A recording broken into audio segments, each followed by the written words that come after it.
Yo, yo, yo, yo, yo. It's Sherexmykes, and you're listening to Dope South Radio.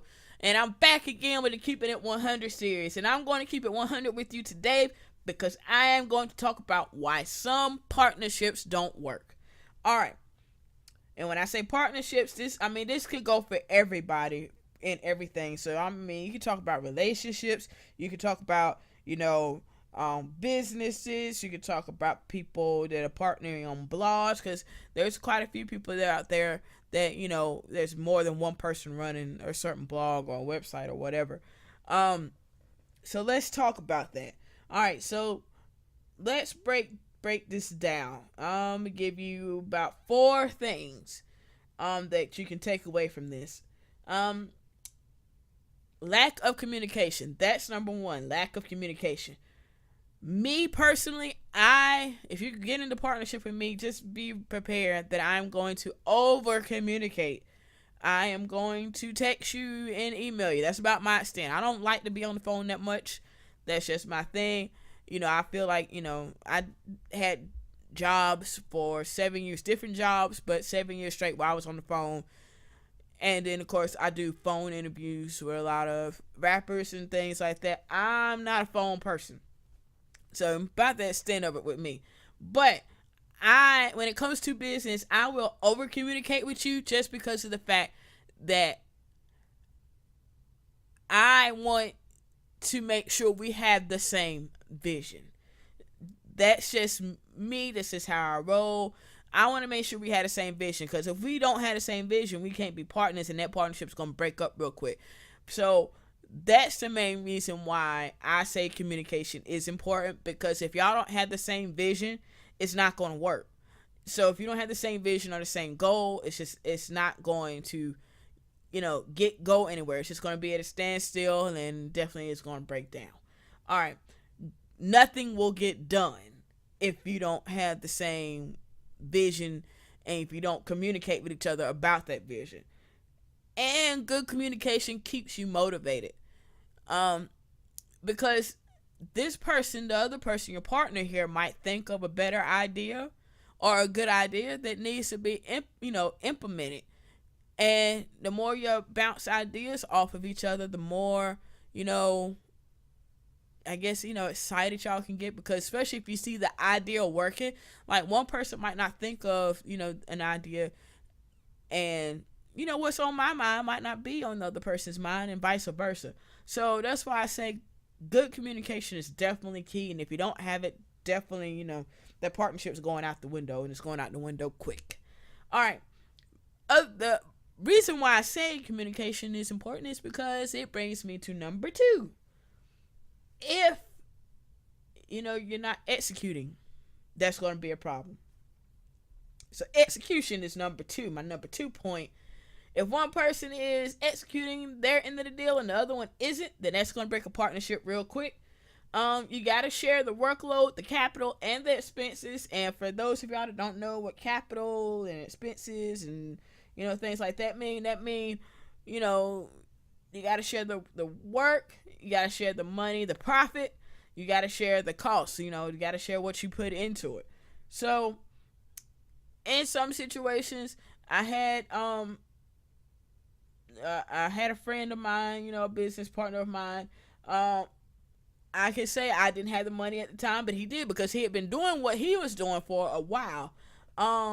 So what I did was, okay, I couldn't invest the money like I wanted to, but I'm going to do this work over here. Like, I'm going to put in the sweat equity, you know what I'm saying? And vice versa. Sometimes he would stay so busy, he didn't have time to do the work, so it worked out perfectly for both of us. But he had the money that he can just, I'm going to throw a couple of dollars over here, and, I'm going to invest a little bit and get it done. So we got it done together. And so it was kind of like an even thing about the amount of money that he, put in was equal to about the amount of work, or what I would have charged somebody for the work that I did. So it was all right. The only way I can see it working out, as far as it's like if y'all not sharing the workload, is that way. Is one is investing money and the other one's doing the work. But to go back to execution real quick, And the reason why I want to mention execution and communication together is because if you don't talk on a regular basis, then you can't, you know, you're not going to execute anything. And talking on a regular basis will lead you into executing the things that you're talking about, or it should, you know. So pretty much you want to talk, plan, execute, throw ideas at each other, find an idea that you think is going to work, stick to it, plan how you're going to do it, execute it. That's pretty much how partnerships work, especially in this day and age.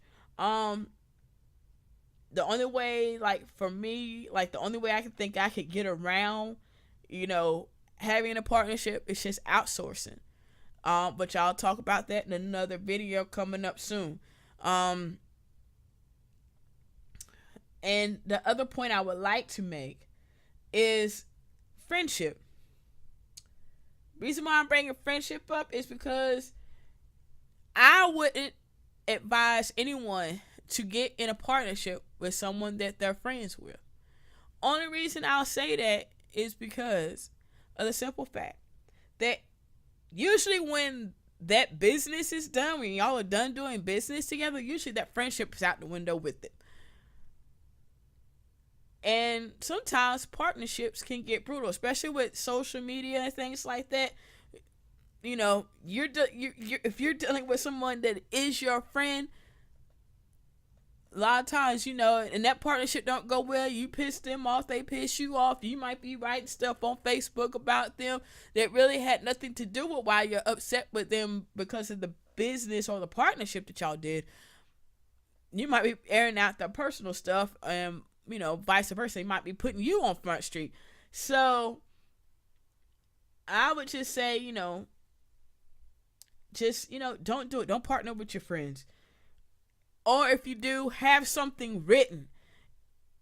And, you know, a contract, an agreement, something written down of who's going to do what. And, you know, I would just say, just go ahead and I would really just go ahead and write up a contract. But just keep in mind that if that contract is breached, your friendship is probably going to be pretty much over. 9 times out of 10. Now, I've seen some people break up as far as like with business and they still get along or whatever. They just took it as, okay, I'll be your friend, but I can't do business with you. But 9 times out of 10, I'll put it this way. Did you see Dame Dash hanging around with Jay-Z or vice versa? You don't see him in a picture together, nothing. You might see Dame Dash mention him every now and then or something like that, but you never see them together. And they really, I mean, Dame Dash might mention, but you never hear Jay mention Dame Dash at all. And that goes back to what I was saying, you know, usually when that business is done, you know, so is the friendship. I mean, think about it. It's kind of like getting in the bed, you know, it's kind of like marriage. Usually, how many of us have exes that we still talk to, we still friends with, and we still kick it with? I only can think of maybe 1 or 2 of mine personally that I will say, you know, be, you know, cordial with. So it's just, again, just be prepared. Be prepared for it. In other words, if you're already in partnership with a friend, or you're already, you know, or you're thinking about getting into a partnership, y'all discussing working together on some things, just be prepared for if you guys ever happen to have a disagreement, their friendship is out the window. It's just, me personally, I don't advise doing mixing friendship with business. Personal habits. That's number 4 for me. Some people don't have that work-life balance. Some people it's life, work. Some people it's work, life. Me, I'm more with that work, life. You know, I try to go work, life. But, you know, I tend to focus a lot on work. Probably because I don't have any kids or anything like that. You know, married, and, you know, but we're both, you know, me and my spouse are both kind of doing our own thing and things like that. So I have a little more time, to really focus on work.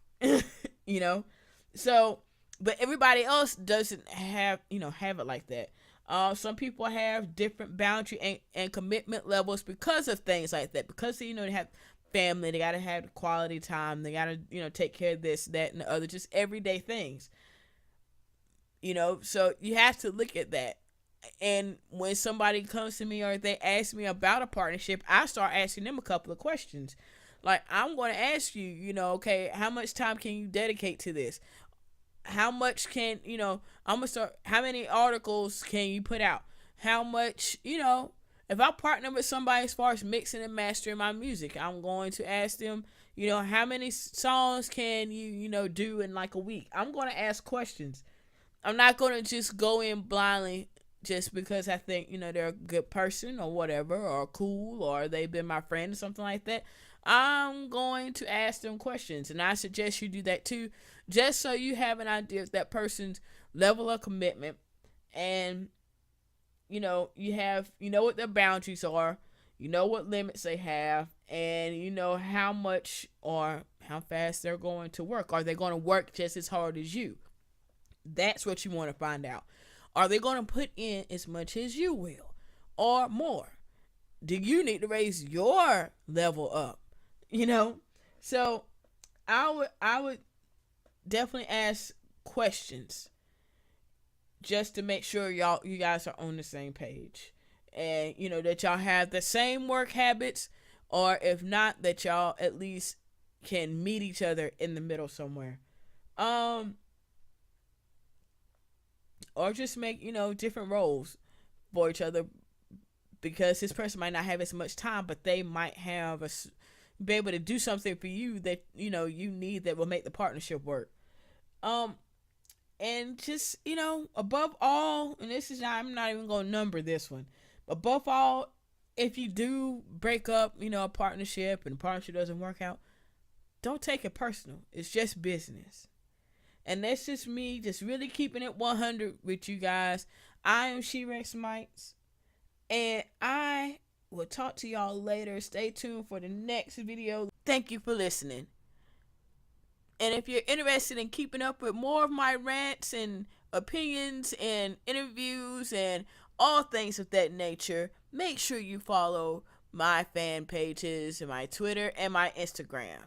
That's Sherexmykes and Dope South Radio everywhere.